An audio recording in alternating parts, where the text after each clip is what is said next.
ಕರಾವಳಿಯಲ್ಲಿ ನಡೆಯುವ ಕಂಬಳ ಕೇವಲ ಜಾನಪದ ಕ್ರೀಡೆ ಅಲ್ಲ, ಅದು ಆರಾಧನಾ ಕ್ರೀಡೆ. ಪ್ರತಿಯೊಂದು ಕಂಬಳಕ್ಕೂ ಅದರದೇ ಆದ ಹಿನ್ನೆಲೆ ಇದೆ. ಉಡುಪಿಯಲ್ಲಿ ಸುಮಾರು 60 ಕಡೆಗಳಲ್ಲಿ ಕಂಬಳ ನಡೆಯುತ್ತೆ. ಅದರಲ್ಲೂ ಬಾರ್ಕೂರಿನ ಚೇರ್ಕಾಡಿಯಲ್ಲಿ ನಡೆಯುವಂತಹ ಕಂಬಳದ ಕೊನೆ ಗಳಿಗೆಯಲ್ಲಿ ನಡೆಯುವಂತಹ ಒಂದು ಧಾರ್ಮಿಕ ವಿಧಿವಿಧಾನ ಮಾತ್ರ ಅತ್ಯಂತ ವಿಶಿಷ್ಟವಾಗಿದೆ. ಹಾಗಿದ್ರೆ ಈ ವಿಧಿವಿಧಾನ ಏನು, ಇದರ ವಿಶೇಷತೆ ಏನು ನೋಡೋಣ ಈ ಒಂದು ಸ್ಟೋರಿಯಲ್ಲಿ.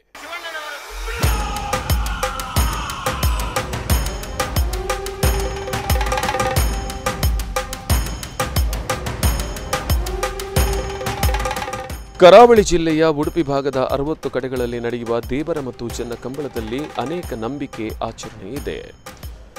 ಬ್ರಹ್ಮಾವರದ ಬಳಿ ಚೇರ್ಕಾಡಿಯಲ್ಲಿ ನಡೆಯುವಂತಹ ಚೆನ್ನ ಕಂಬಳದಲ್ಲಿ ಒಂದು ವಿಶೇಷತೆ ಇದೆ. ಗದ್ದೆಯಲ್ಲಿ ಕಂಬಳದ ಕೋಣಗಳ ಓಟ ನಡೆಯುತ್ತಿದ್ದರೆ ಕಂಬಳ ಮನೆತನದ ಪಟ್ಟದ ಅರಸರು ರಾಜ ಪೋಷಾಕಿನಲ್ಲಿ ಕಂಬಳ ಗದ್ದೆಯ ಒಂದು ವಿಶೇಷ ಕಟ್ಟೆಯಲ್ಲಿ ಕುಳಿತು ಕಂಬಳವನ್ನು ವೀಕ್ಷಿಸುತ್ತಾರೆ. ಆಗಮಿಸಿದ ಕೋಣಗಳ ಓಟ ಮುಗಿಸಿ ಕೊನೆಯದಾಗಿ ಕಂಬಳ ಮನೆಯ ಕೋಣಗಳು ಗದ್ದೆಯಲ್ಲಿ ಓಟ ಮುಗಿಸಿದ ಬಳಿಕ ಮುಕ್ತಾಯದಲ್ಲಿ ನಡೆಯುವ ಒಂದು ಸನ್ನಿವೇಶ ಅತ್ಯಂತ ಕುತೂಹಲಕಾರಿಯಾಗಿದೆ.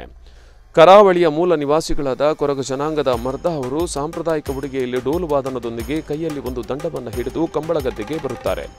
ತಲತಲಾಂತರದಿಂದ ಬಂದಂತೆ ಮನೆತನದ ಹಿರಿಯ ವ್ಯಕ್ತಿ ಕಂಬಳ ಗದ್ದೆಗೆ ಮೊದಲು 5 ಅಡಕೆಯನ್ನ ಎಸೆಯುತ್ತಾರೆ. ಕೊನೆಯದಾಗಿ ತೆಂಗಿನಕಾಯಿಯನ್ನ ಎಸೆಯುತ್ತಾರೆ. ಗದ್ದೆಯಲ್ಲಿರುವ ವ್ಯಕ್ತಿ ಆ ತೆಂಗಿನಕಾಯಿಯನ್ನು ತನ್ನ ದಂಡದಿಂದ ಒಡೆಯಬೇಕು. ಕಾಯಿ ಒಡೆಯುವುದು ಹೆಚ್ಚು ಕಡಿಮೆಯಾದಲ್ಲಿ ಕುಟುಂಬಕ್ಕೆ ಅಥವಾ ಮುಖ್ಯಸ್ಥರಿಗೆ ಅಪಾಯ ಎನ್ನುವ ನಂಬಿಕೆ ಇದೆ. ಬುಧವಾರ ನಡೆದ ಕಂಬಳದಲ್ಲಿ ಚೇರ್ಕಾಡಿ ದೊಡ್ಡಮನೆ ಜಯರಾಮ ಹೆಗ್ಡೆಯವರು ತೆಂಗಿನಕಾಯಿಯನ್ನು ಎಸೆದು ಸಂಪ್ರದಾಯವನ್ನು ಮುನ್ನಡೆಸಿದರು.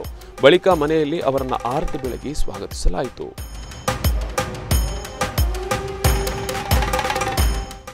ಮಾಡಿ ಅಲ್ಲಿಂದ ಹೊರಡ್ತೇವೆ, ಬ್ಯಾಂಡ್ ವಾದ್ಯ ಇದೆಲ್ಲ ಇದರಲ್ಲಿ ಬರ್ತೇವೆ. ಬಂದು ಇವರನ್ನ ಇಲ್ಲಿ ಪಟ್ಟದ ಕಟ್ಟೆಯಲ್ಲಿ ಕೊಡ್ತೇವೆ. ಈ ಕಟ್ಟೆ ಹಾಗೆ ಉಂಟು ಎಷ್ಟೋ ಕಾಲದಿಂದ. ಅದನ್ನು ನಾವು ಮಾಡ್ಲಿಕ್ಕೆ ಹೋದಾಗ ಸಹ ಒಂದು ಬಂದು ನೆನಪಿದ್ದಾಗ ಮಾಡೋದು ಬಿಟ್ಟಿದ್ದೀವಿ. ಅದಕ್ಕೆ ಈಗ ಮಣ್ಣು ಕಂಪ್ಲೀಟ್ ಅದಕ್ಕೆ ಮಣ್ಣಿನ ಪ್ಲಾಸ್ಟಿಕ್ ಅದನ್ನು ಸೇಡಿ ಮತ್ತು ರೂಪಿಯನ್ನು ಹೇಳೋದು ಅದರಲ್ಲಿ ಪಟ್ಟದವರು ಸಂಜೆವರೆಗೆ ಕೂತ್ಕೊಳ್ತಾರೆ.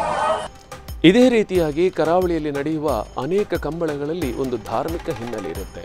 ಅದರಲ್ಲಿ ಚೇರ್ಕಾಡಿಯಲ್ಲಿ ನಡೆಯುವ ದೊಡ್ಡಮನೆ ಕಂಬಳಕ್ಕೆ ತನ್ನದೇ ಆದಂಥ ಇತಿಹಾಸವಿದೆ, ವೈಶಿಷ್ಟ್ಯವಿದೆ. ಶಿವರಾಮಾಚಾರ್ಯ ಬಂಡಿಮಠ, ಸ್ಪಂದನ ನ್ಯೂಸ್, ಬ್ರಹ್ಮಾವರ.